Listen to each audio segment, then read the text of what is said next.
Hi everybody, this mic is not working. Okay, how's everybody doing? BC! BC! We are our team Epic Dream. We have a story sketch to show you today. We targeted a very specific problem. I want to introduce the team real quick. We have myself, Justin, Omar, Rodrigo, Honey, and James that is not with us at the moment, but he did the majority of the development. These are the roles and nice little icons for you. We're going to get straight to it. Problem statement. Study that we actually found online suggested that proficient third grade readers were nearly 5 times more likely to graduate high school than their peers with below basic reading skills. So we chose actually to target that problem and create an interactive app that improves their reading and writing skills by drawing. So we're going to go right to the technologies we used and show you a demo. We don't want to waste too much time here. So technologies we used, the last slide before that. Let's go back to the PowerPoint. Last slide.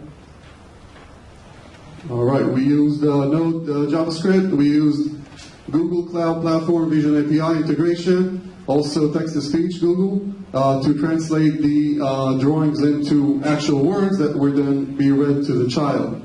Photoshop for the asset design and implementation, and we can go ahead and start the demo.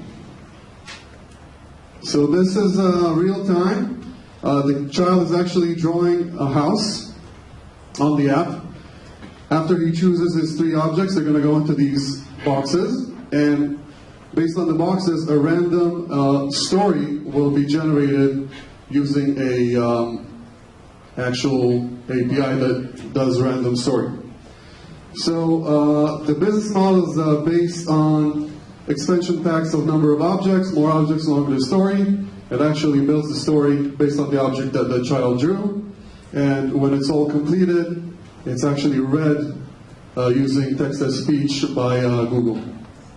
So very simple, very friendly to use, and you know, child who reads, child who succeeds, right? Thank you very much.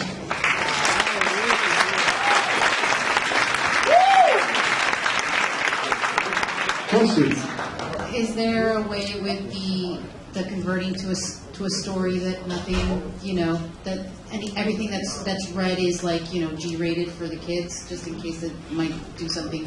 So we did implement filters to be very accurate on what the Google Vision brings back to us.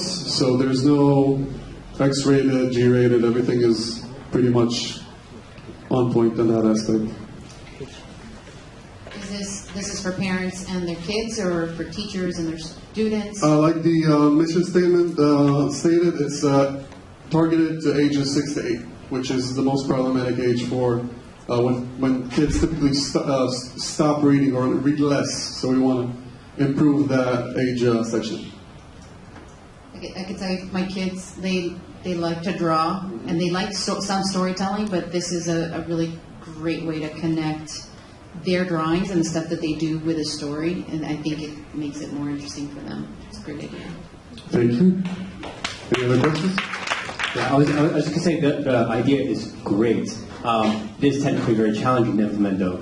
Google had done, using their computer vision API, they had done a sample project where they gave you an item, or they told you what to draw, and you had to draw it, and then the computer was going to guess it right.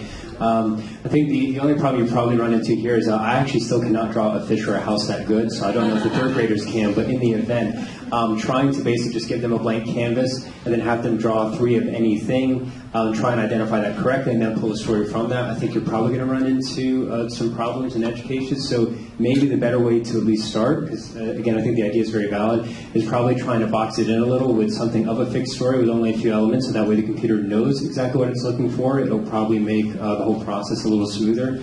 And then you can just take that data over time and see what the most consistent, like, pictures that are drawn are trends, and then try and pursue this path. That's great feedback. Thank you so much.